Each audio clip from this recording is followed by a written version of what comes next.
হলিউডের অনেক বিখ্যাত মুভিতে একটা কমন থিম ব্যবহার করা হয়েছে, যেমন Star Wars, Lord of the Rings, Matrix, Spiderman, Harry Potter, The Lion King ইত্যাদি মুভিতে সাধারণ মানুষ থেকে নায়ক বা নেতা হবার মতো ঘটনা এবং তারপরে অসম্ভব সব কর্ম সাধন করতে দেখা যায়। পৌরাণিক কাহিনীতে এমন অনেক গল্প পাওয়া যায় যার থেকে এসব গল্পের মধ্যে একটা সার্বজনীন কাঠামো দেখা যায়। আমেরিকার জনপ্রিয় মনোবিজ্ঞানী জোসেফ ক্যাম্পবেল তার heroes with a thousand faces গ্রন্থে মানুষের জীবনে যেসব বৈশিষ্ট্য দেখে কাউকে বীর বা নায়ক সাব্যস্ত করা যায় তার বিশদ বিবরণ দিয়েছেন। পুরো ব্যাপারটাকে তিনি একটি অভিযানের সাথে তুলনা করেছেন, যাকে বলা হয় হিরোজ জার্নি বা নায়কের অভিযাত্রা। বিশ্বের নানা জায়গার পৌরাণিক কাহিনীতে এই ভ্রমণের বাহ্যিক একটা রূপ দেখা যায় ক্যাম্পবেলের ভাষায়, যার নাম মনোমিথ। এই ফরম্যাট ব্যবহার করে এ যাবৎ হাজার হাজার উপন্যাস লেখা হয়েছে। বিশ্ববিদ্যালয়ের সৃজনশীল লেখার ক্লাসে এটা খুবই জনপ্রিয় মডেল। এসব কাহিনীতে বাহ্যিকভাবে ফুটিয়ে তোলা হলেও নায়কোচিত ভ্রমণের মানসিক দিকও সম্পূর্ণভাবে গুরুত্বপূর্ণ। নায়ক বা বীরকে সাধারণ মানুষের কাতার থেকে উত্তরণের জন্য অন্তর এবং বাহির দুই জগতে পরিবর্তিত ও রূপান্তরিত হতে হয়। নায়কের ভ্রমণকে মোট তিন ভাগে ভাগ করে দেখা যায়। প্রথমে স্বাভাবিক জীবন থেকে প্রস্থান, তারপরে দীক্ষা বা অভিষেক এবং অবশেষে ভ্রমণ শেষে লক্ষ্য অর্জনের পরে আবার স্বাভাবিক জীবনে প্রত্যাবর্তন।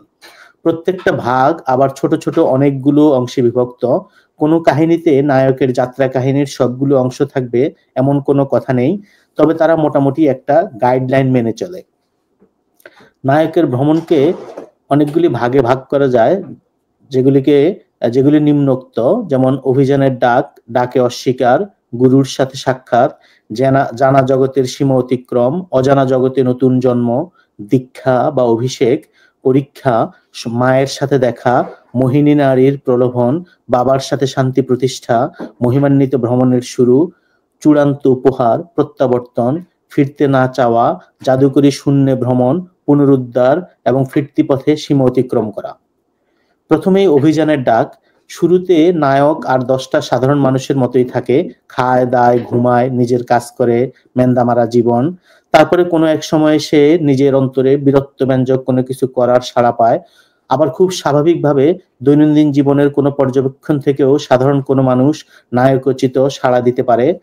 ক্যাম্পবেল একে বলেছেন অভিযানের ডাক।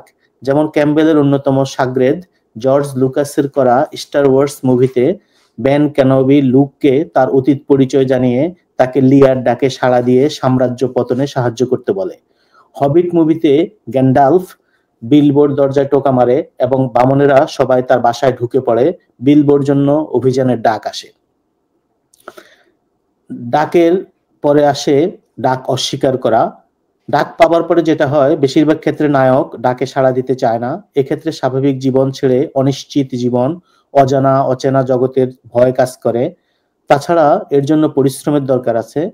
স্টার ওয়ার্স মুভিতে লুক বলে যে সে যেতে পারবে না, তাকে ফসল কাটায় সাহায্য করতে হবে।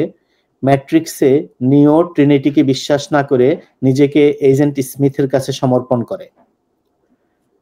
তারপরে গুরুর সাথে সাক্ষাৎ। সচেতন বা অচেতনভাবে নায়ক যদি কোনোভাবে নায়কোচিত জীবনে সাড়া দেওয়ার সিদ্ধান্ত নেয়, তাহলে সে মানসিকভাবে শক্তিশালী হয়। তার জীবনে আদিভৌতিক সাহায্য নেমে আসে। কোনো একজন মানুষ তাকে সাহায্য করে, তাকে ভবিষ্যৎ বিপদ সম্পর্কে উপদেশ দেয়, বিপদে রক্ষা করে। যেমন স্টার ওয়ার্সে ওবি-ওয়ান কেনোবি লুককে তার বাবার লাইট সেভার দেয়। জানা জগতের সীমা অতিক্রম। এরপর এরপরের পর্যায়ে নায়ককে তার জানা জগতের গণ্ডি ছাড়িয়ে যেতে হয়। এ এক নতুন জগৎ যার কোনো কিছু সম্পর্কে আগে থেকে জানা নেই। অসীম সাহস আর মনোবলের উপর ভরসা করে সে এগিয়ে যায়। ম্যাট্রিক্সে নিও লাল বড়ি খেয়ে ম্যাট্রিক্স থেকে বেরিয়ে যায়। অজানা জগতে নতুন জন্ম। এর পরের পর্যায়কে ক্যাম্পবেল বলছেন তিমির প্যাট। এর মানে হলো নায়ক তার চেনা জানা জগৎ বা ব্যক্তিত্ব থেকে সম্পূর্ণ বিচ্ছিন্ন। এ স্তরে আসার মানে হলো নায়ক তার জীবনবোধ এবং সত্তার বিবর্তনে আগ্রহী। এখানে তার দ্বিতীয় জন্ম হয়। এই স্তরে প্রবেশের প্রথম দিকে নায়ক ছোটখাটো বিপদের সম্মুখীন হতে পারেন। নায়ক এখানে অজানাকে জয়ের বদলে নিজেই অজানা জগতে হারিয়ে যান, যেটা মৃত্যুর সাথে তুলনীয়। লর্ড অফ দ্য রিংসে হবিটরা ব্রিতে পৌঁছায় এবং প্রান্সিং পনি নামের সরাইখানায় ঘুমায়। দীক্ষা বা অভিষেক, চিরাচরিত শিক্ষায় শুধু শিক্ষাই ছিল না, তার সাথে দীক্ষার ব্যবস্থাও থাকে। দীক্ষা এবং দীক্ষা গুরু এসব কাজে খুবই গুরুত্বপূর্ণ।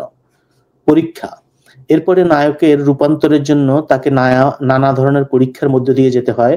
অনেক সময় নায়ক এক বা একাধিক পরীক্ষায় ফেল করে। এ সময় সে উপলব্ধি করে তাকে কেউ একজন সবসময় সাহায্য করছে। সেটা গুরুর উপদেশ হতে পারে, অথবা তার দেয়া কোনো চিহ্ন, প্রতীক নায়ককে সাহস ও শক্তি যোগাতে পারে। যেমন হগওয়ার্টসের প্রথম দিকে হ্যারি এবং তার বন্ধুদের নানান পরীক্ষার মাঝ দিয়ে যেতে হয়, এতে করে তারা ভালো জাদুকর হিসেবে গড়ে ওঠে। মায়ের সাথে দেখা, ধাপে ধাপে বিভিন্ন পরীক্ষা পার হবার পরে নায়ক মাতৃরূপী কারোর সাথে দেখা হয়। এটাই নায়কের ফাইনাল পরীক্ষা। মাকে সন্তুষ্ট করে তার আশীর্বাদ নিতে পারলে এ পরীক্ষায় পাস। নায়ক কারো কারো কাছ থেকে শর্তহীন ভালোবাসা লাভ করে, যেমন পিটার পার্কার আর মেরি জেন, শ্রেক আর ওগর। মোহিনী নারীর প্রলোভন, নায়কের ভ্রমণের এই পর্যায়ে সে নারীর দ্বারা প্রলুব্ধ হবার আশঙ্কা থাকে। নারী বলতে শুধু আক্ষরিকভাবে নারী নয়, এর মানে ভৌত বিষয়াদির খপ্পরে পড়ে নায়কোচিত জীবনের সমাপ্তি ঘটতে পারে। লর্ড অব দ্য রিংসে বিলবো আর ফ্রডো রিং এর মোহে পড়ে যায়। বাবার সাথে শান্তি প্রতিষ্ঠা, গল্পের এই পর্যায়ে এসে নায়ককে তার জীবনে যে শক্তি সবচেয়ে বেশি কার্যকর, যে শক্তি তাকে দমিয়ে রেখে তার বিকাশের পথ রুদ্ধ করে দাঁড়ায়, সেই শক্তির সাথে সমঝোতা প্রতিষ্ঠা করতে হয়। সাধারণত এই চরিত্রটি বাবার রূপ ধরে থাকে, অথবা বাবার মতো কোনো চরিত্র যা নায়কের জীবনের উপরে প্রভাব অনেক বেশি, সেরকম কেউ। এই চরিত্রের সাথে সন্ধি করতে না পারলে ওখানেই নায়কোচিত জীবনের পরিসমাপ্তি ঘটে। যেমন স্টার ওয়ার্সে লুক ডার্থ ভেদারের মুখোমুখি হয়। মহিমান্বিত ভ্রমণের শুরু, এই পর্যায়ে জীবন ও জগৎ সম্পর্কে নায়কের ব্যাপক উপলব্ধি আসে। এ নতুন জ্ঞান ও উপলব্ধিকে সঙ্গী করে নায়ক নতুন এবং আরো কঠিন অভিযাত্রায় যাবার জন্য দৃঢ় সংকল্প করে। যেমন গুলি খাবার পরে নিও বুঝতে পারে যে সেই দা ওয়ান, এবং তারপরে সে অপ্রতিরোধ্য হয়ে ওঠে। চূড়ান্ত উপহার, ভ্রমণের চূড়ান্ত উপহার হলো যে লক্ষ্য নিয়ে নায়ক তার ভ্রমণ শুরু করেছে তা অর্জন করা।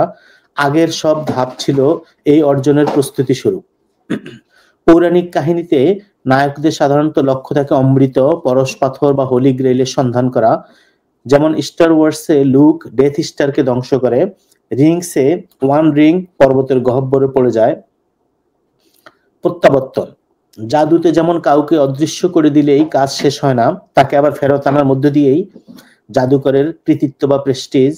নায়ক বা বীরকেও তেমনি তার লক্ষ্য অর্জনের পরে আবার তার পূর্ববর্তী সাধারণ জীবনে ফেরত আসতে হয়। বিরচিত ভ্রমণে তার অর্জন সাধারণ মানুষের মধ্যে শেয়ার করতে হয়। ফিরতে না চাওয়া, ভিন্ন জগতের চরম আনন্দ এবং উপলব্ধি হবার পরে অনেক সময় নায়ক আর আগের মতো সাধারণ জগতে ফিরে গিয়ে নবলব্ধ জ্ঞান মানুষদের সাথে শেয়ার করতে চায় না। এমনকি মহামতি বুদ্ধ তার নির্মাণ লাভের পরে সর্বসাধারণে তার জ্ঞান ছড়িয়ে দিতে পারবেন এ নিয়ে সংশয়ী ছিলেন। অনেক সাধু সন্ন্যাসী তাদের ধ্যানাবস্থায় হাসি মুখে মারা গেছেন, এরকম উদাহরণও আছে। রিংসে ফ্রডো এতটাই ক্লান্ত হয়ে পড়ে যে সে জ্বলন্ত আগুনে পড়ে মরাটাকেই তার শেষ পরিণতি মেনে নেয়। জাদুকরী শূন্য ভ্রমণ, কিছু কিছু ক্ষেত্রে নায়ককে অবশ্যই তার উদ্দিষ্ট লক্ষ্যবস্তু নিয়ে ফেরত আসতে হয়। যদি কোনো ঈর্ষাকাতর দেবতা সেটা পাহারায় থাকেন, তাহলে সেখান থেকে না পালিয়ে আর উপায় থাকে না।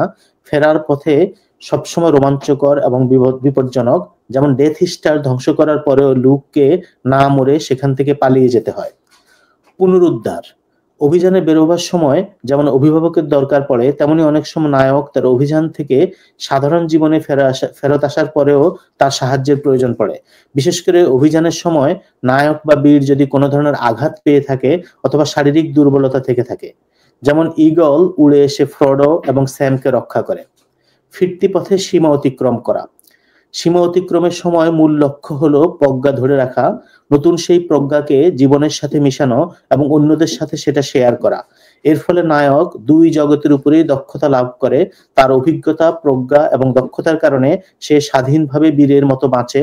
যেমন ফ্রডো গ্যান্ডালফ আর বিলবোর সাথে সাগরের অপর তীরে যায়। স্মিথকে ধ্বংস করতে নিও নিজেকে আত্মোৎসর্গ করে। বীরভোগ্যা বসুন্ধরা, আমরা সবাই বীরের পূজারী, নায়ক মহানায়কের প্রতীক্ষায় থাকি। আবার কর্পোরেট মকারি থেকে সাধারণ এভরিডে হিরোকেও উদযাপন করা হয়। ক্যাম্পবেল যা বোঝাতে চেয়েছেন সেটা হলো প্রত্যেকের ভেতরে নায়ক বা বীর হবার সম্ভাবনা লুকিয়ে আছে। কথা হলো আমরা সেসব ডাকে সাড়া দিচ্ছি কিনা এবং নিজেকে পরিবর্ধন আর রূপান্তরের জন্য সে চ্যালেঞ্জটা গ্রহণ করে অভিযানে নামছি কিনা।